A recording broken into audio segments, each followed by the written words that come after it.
श्री राम जय जय राम, श्री राम जय जय राम, श्री राम जय जय राम, श्री राम जय जय राम, श्री राम जय जय राम,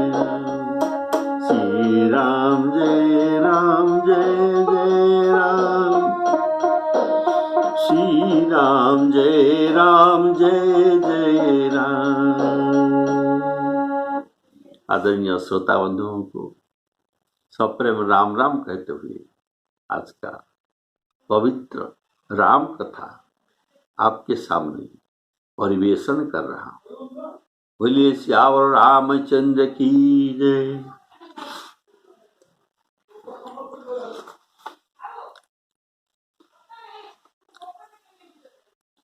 सासुओं ने भाइयों सहित श्री रामचंद्र जी को उबटन लगा के स्नान करा के षड़रस व्यंजन भोजन करवाए।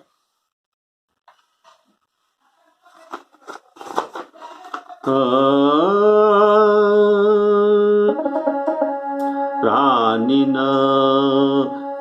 सहित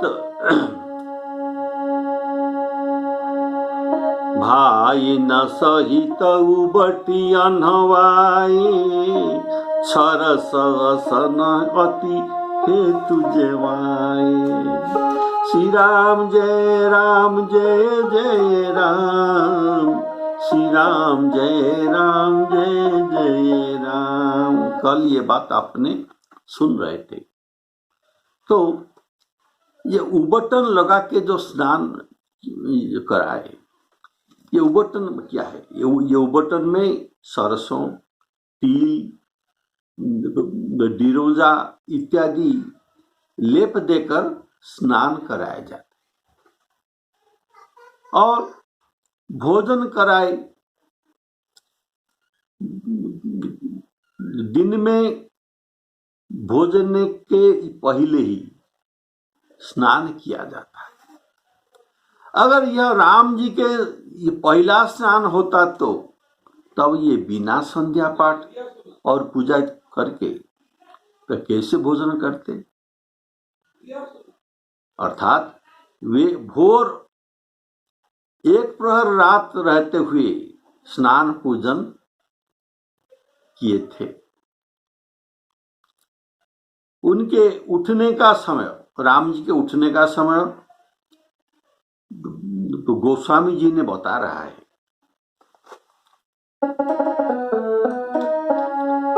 उठे राम निशि विगत सुनी, अरुण शिखा धुनिका। अरुण शिखा अर्थात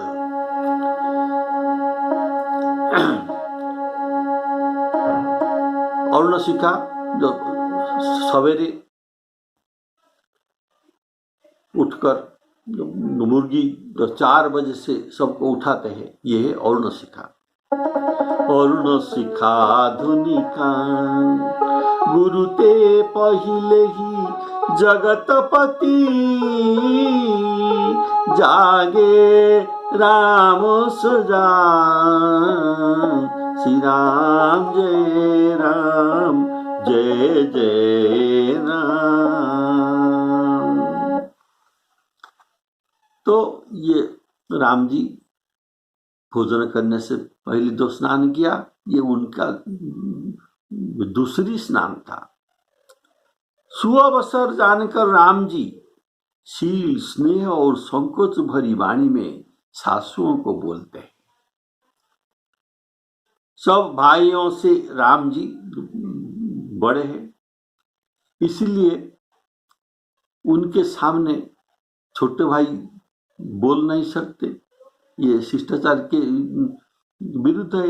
इसीलिए राम जी को बोलना पड़ता है सब, इसलिए उनको कहना पड़ा और ये सुअवसर का भाव है स्नान और भोजन के बाद। अब विदाई की चर्चा शुरू करते हैं। और भी माताओं कन्याओं को और कन्याओं का विदाई का मिलन भी हो जाने के बाद तो राम जी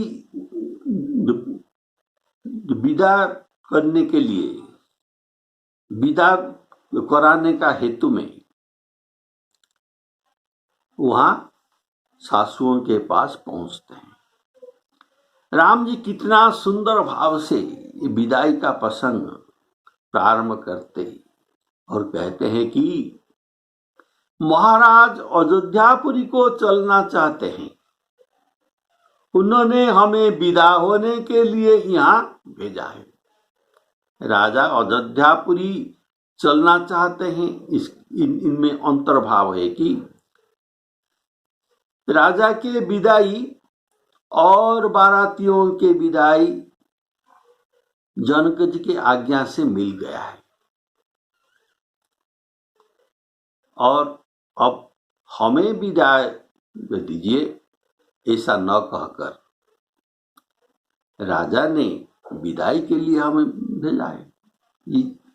ये भी तो माता है, माता हमें जो विदाई दो, ये जो कहना उनका उचित नहीं लगा, तो इसलिए ये कहते हैं राम जी जयति वचन रचना अति नागर, अति सुंदर वचन कहते हैं। इसलिए ये कहते हैं राजा ने विदाई के लिए हमें भेजा है, तो सब कुछ राजा के ऊपर छोड़िए। राजा को जो बहाने बना के ये वचन बोले और तो कहते हैं हे माता प्रसन्न मन से हमें आज्ञा दीजिए और हमें अपना बालक जानकर सदा स्नेह बनाए रखिएगा।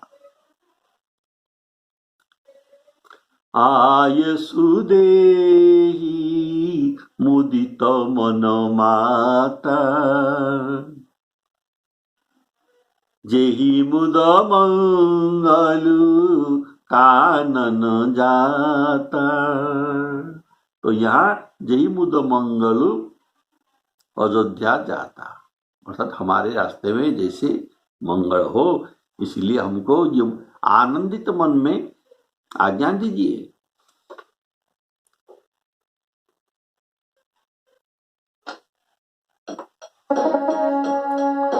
भाई न सहित उबटी अनवाए, छरस सनअति हेतु जवाए। बोले राम सुअवसर जानी, शील स्नेह सकुचमय मानी। राहु अवधपुर चहत सिधाए, विदा हो न हम यहाँ पठाए। मातो मुदित मन आय सुदेहु, बालक जानी करब नित नेहु। श्री राम जय राम जय जय राम।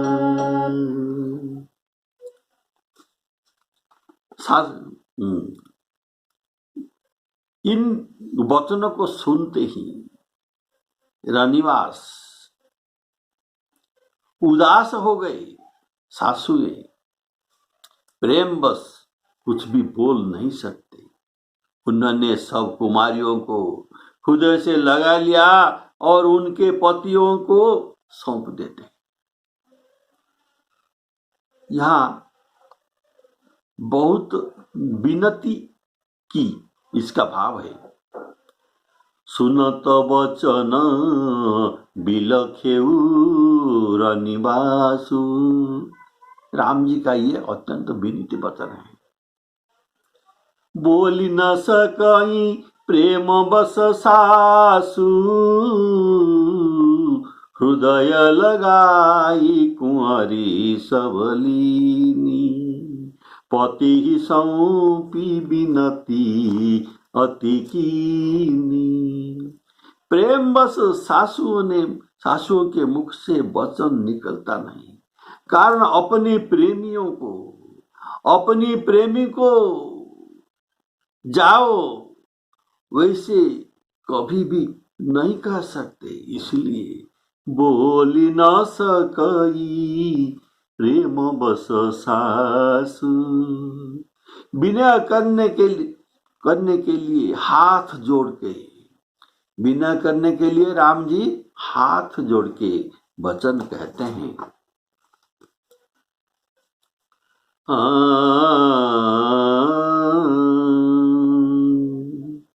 हाथ जोड़ करके सीता जी को, श्री रामचंद्र जी को माताएं समर्पण करते हैं और बारंबार कहते हैं कि हे तात,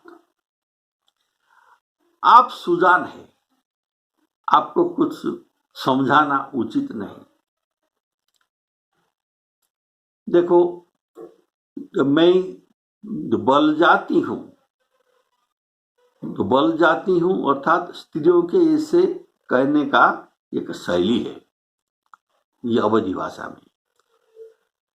तुमको सबकी गति अर्थात हाल मालूम है, परिवार को, पूर्ववासियों को, मुझको और राजा को सीता प्राण के समान प्रिय है, ऐसी आप जानिएगा। हे तुलसीदास के स्वामी, इसके शील और स्नेह को देखकर इसे अपना दासी करके मानिएगा। कितना विनय वचन।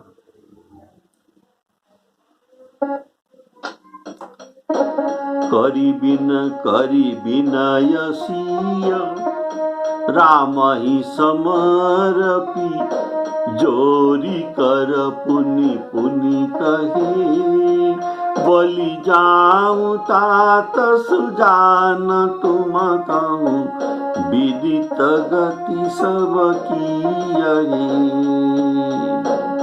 परिवार पुरजन मोहि राजई, प्राण प्रिय सिय जानिबी,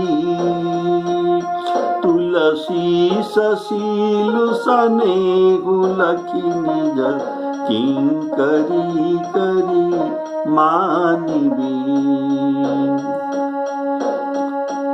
बोलिए श्यावर रामचंद्र की जय।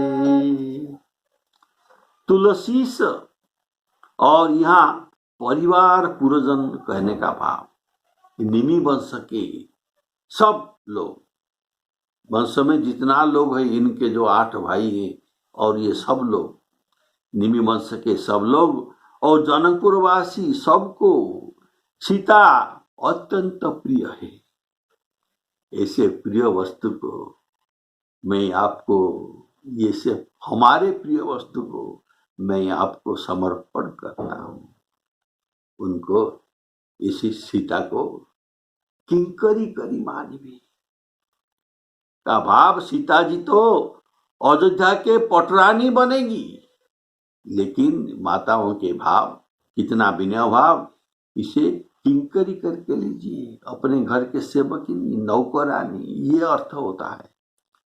उनको किंकरी भाव से मानने का भाव कारण राम जी किंकरों को अधिक प्रिय है। बोलिए श्यावर रामचंद्र की। किंकर अर्थात सेवक। सेवक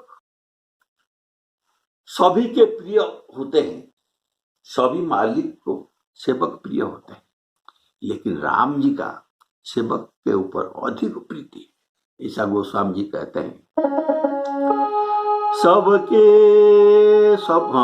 सबके प्रिय सेवक यह नीति, मोरे अधिक दास पर प्रीति, मोरे अधिक दास पर प्रीति। तो तो सासुएं कहते हैं, हे राम, तुम पुण्य काम हो, सुजान शिरोमणि हो और भाव प्रिय हो, अर्थात तुम्हें प्रेम प्यारा है। भाव प्रिय हो अर्थात तुम भाव गाहक राम, तुम्हें प्रेम प्यारी है। हे राम, भक्तों के गुणों को ग्रहण करने वाले आप,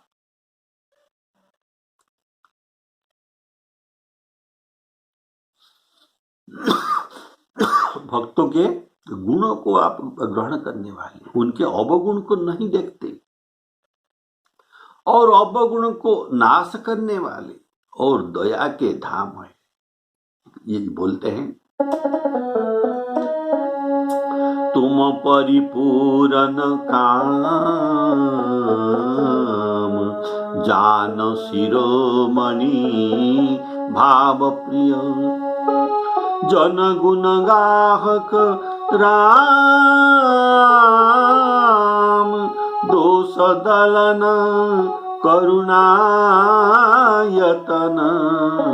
श्री राम जय राम जय जय राम।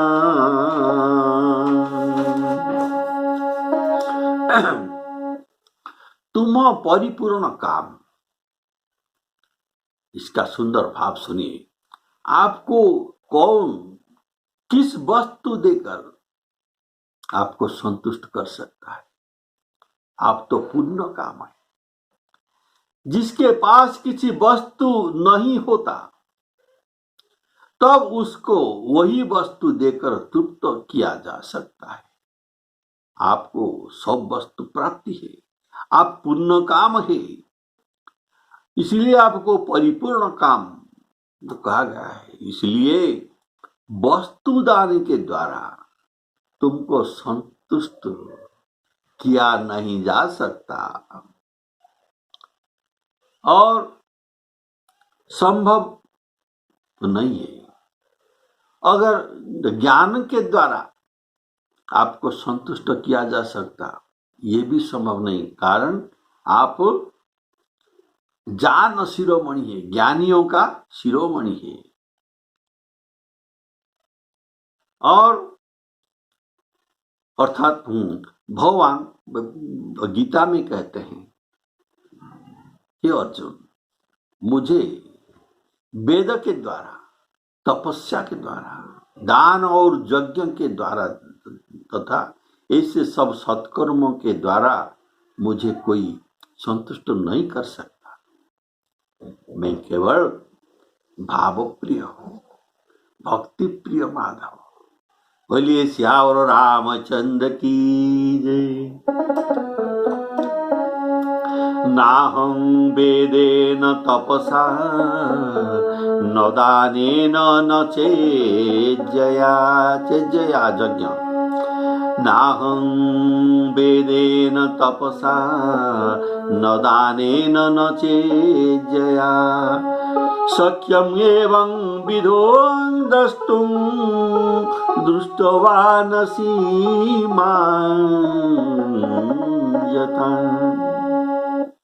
तो अर्जुन ने पूछा, अगर आप ज्ञान यज्ञ जप, ज्ञान यज्ञ दान तप आदि से संतुष्ट नहीं होते तो मुझे आप ये विश्व रूप कैसे दिखाया?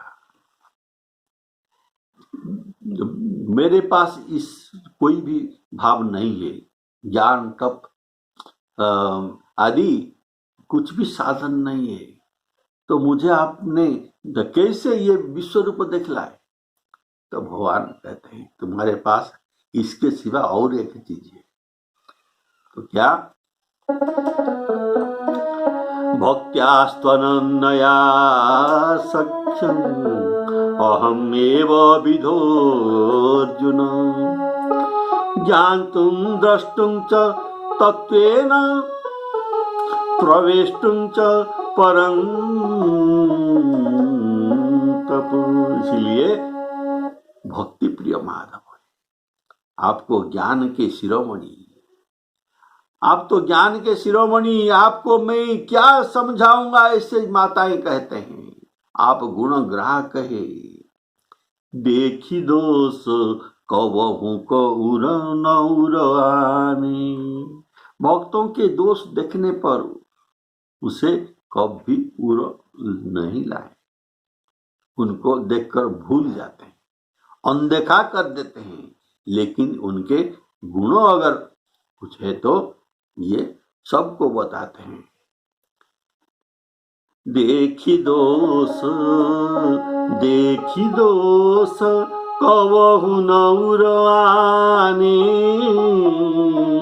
राजसभा रघुबीर बखानी। देखिए, जो पापों के द्वारा बाली को वध किया जाता, तो ये पाप क्या था?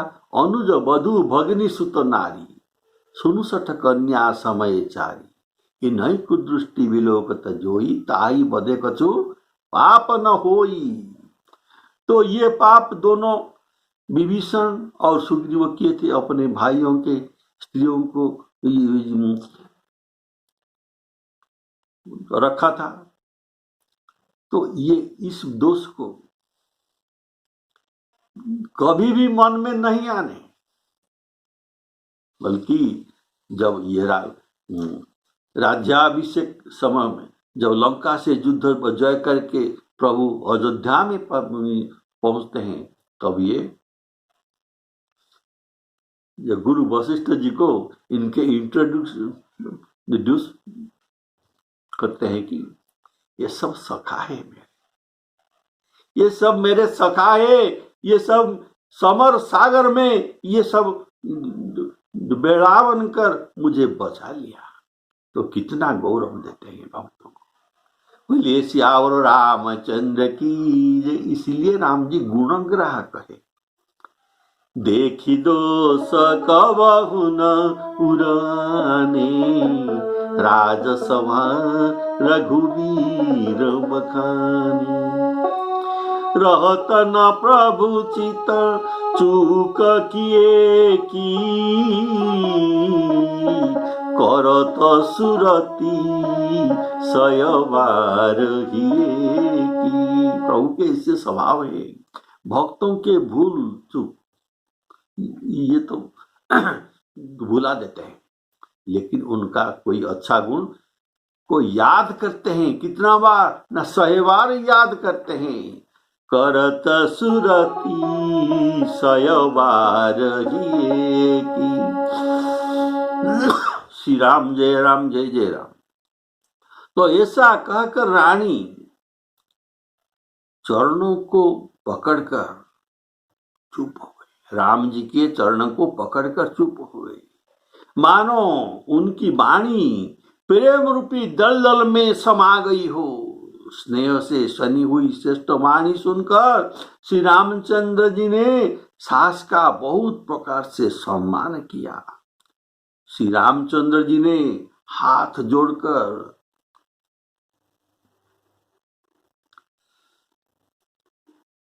ये माताओं से बारंबार प्रणाम करते हैं, माताओं को बारंबार प्रणाम करते हैं और आशीर्वाद पाकर फिर बारंबार फिर अर्थात बारंबार उन्हें सिर नवाकर भाइयों सहित चलते हैं वहां से।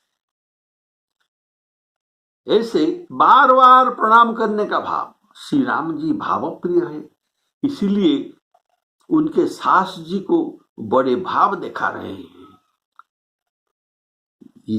ये भाव क्या था? न बालक जानकर करव नित नेहू, हमें आप भुला देना नहीं, हमको तो याद करते रहना। बालक जानी करवनित नेहू कहना और बारंबार प्रणाम करना, ये नम्रता दिखा रहे हैं राम जी। राम जी लज्जा में मुख में वचन नहीं कह रहे हैं और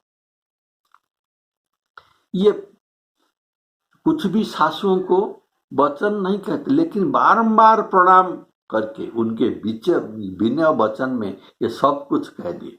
बोलिए श्याम रामचंद्र की जय। अस कही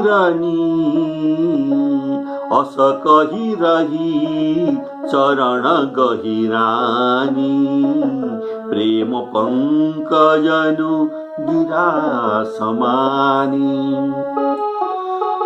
सुनी स्नेह सानी बरबानी, बहुविधि राम सासु सनमानी।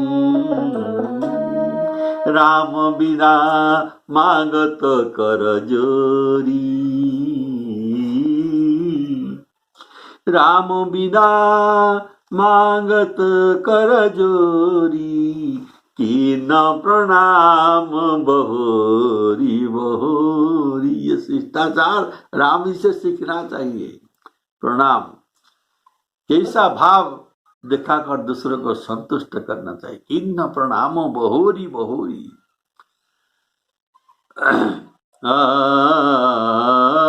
पाए आशीष बहुरी सिर नाई, भाई न सहित चले रघुराई।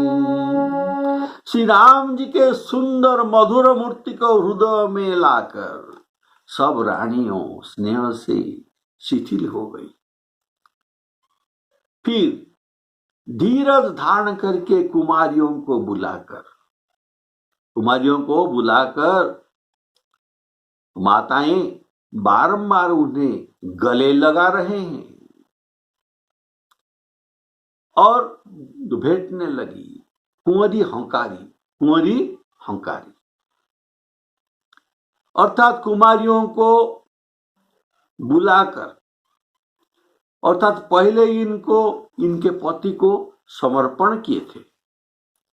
पहले इनको इनके पति को समर्पण किए थे, लेकिन अभी बुलाते हैं।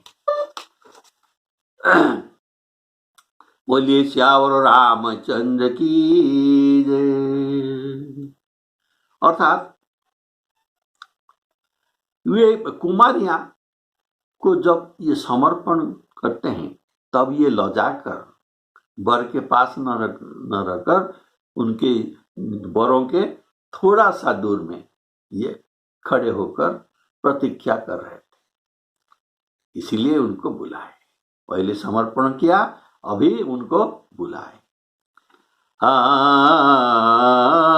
पास में चारों भाइयों थे, इनके पास कुंवरी नहीं थे, इसलिए कुंवरी हंकारी कहा गया।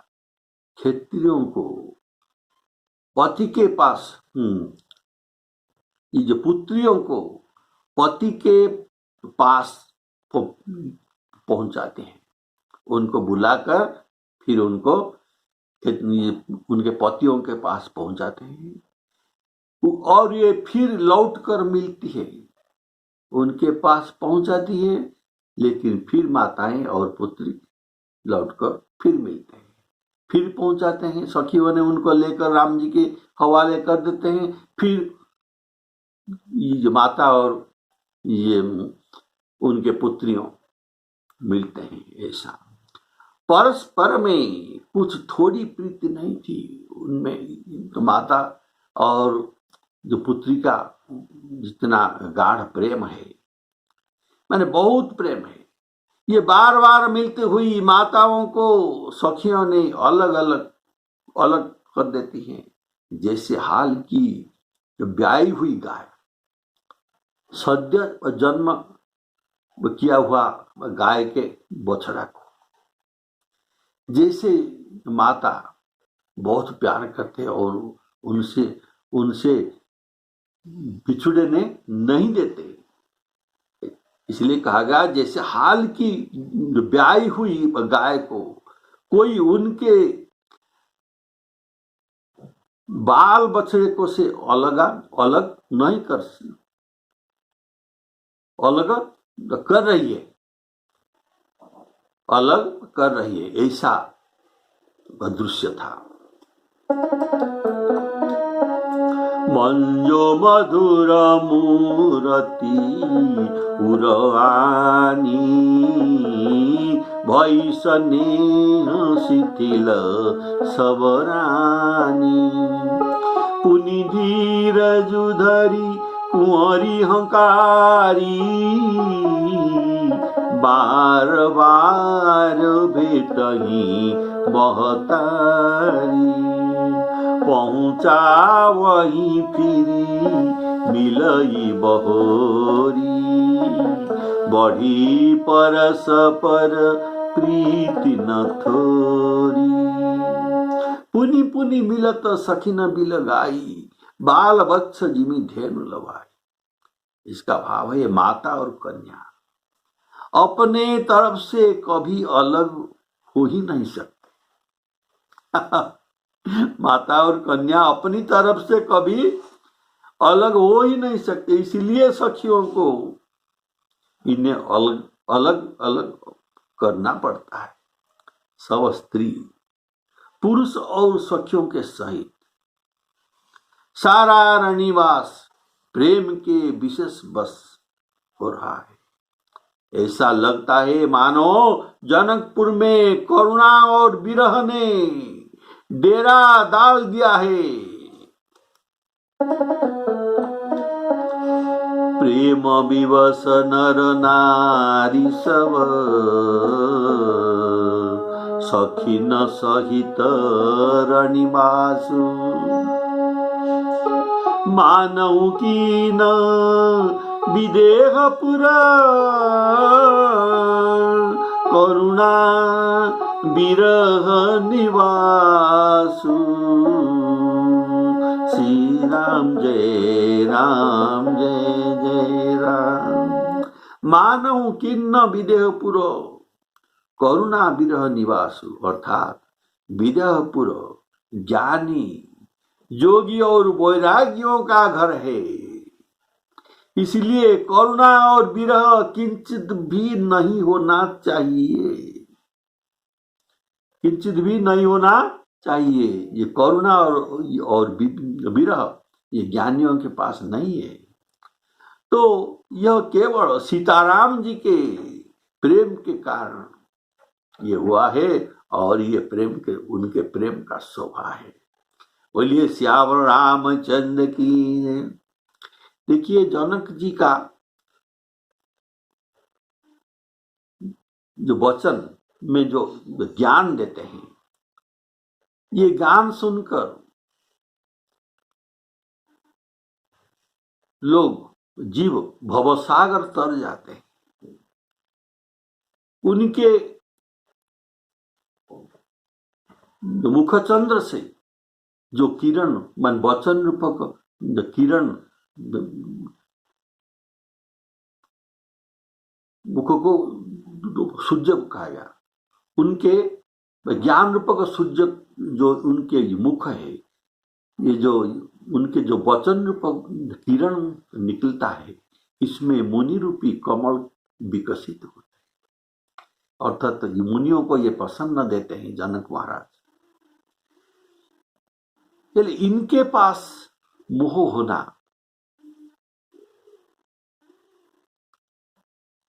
इनके पास मोह होना ये कदापि संभव नहीं है, लेकिन ये सीताराम जी के स्नेह के कारण ही है।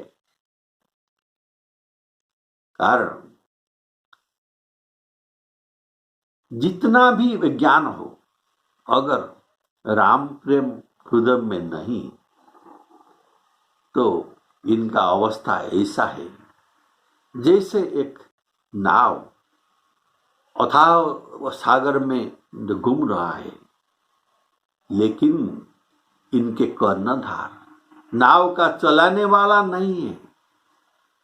ऐसे अगर नाव के चलाने वाला हो गए तो नाव का शोभा है और वहां जीव बैठा है।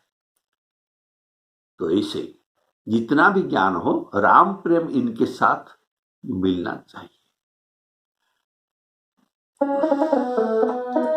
जासु ज्ञान रवि भव निशिनासा वचन किरण मुनि कमल विकासा तेही कि मोह ममता नियराई यह सिय राम स्नेह सगाई सोहन राम प्रेम बिनु ज्ञान सोहन राम प्रेम बिनु ज्ञान करण धार बिनु जिमी जल जानु श्री राम जय राम जय जय राम। श्री सीताराम अर्पण। बोलिए सियावर रामचंद्र।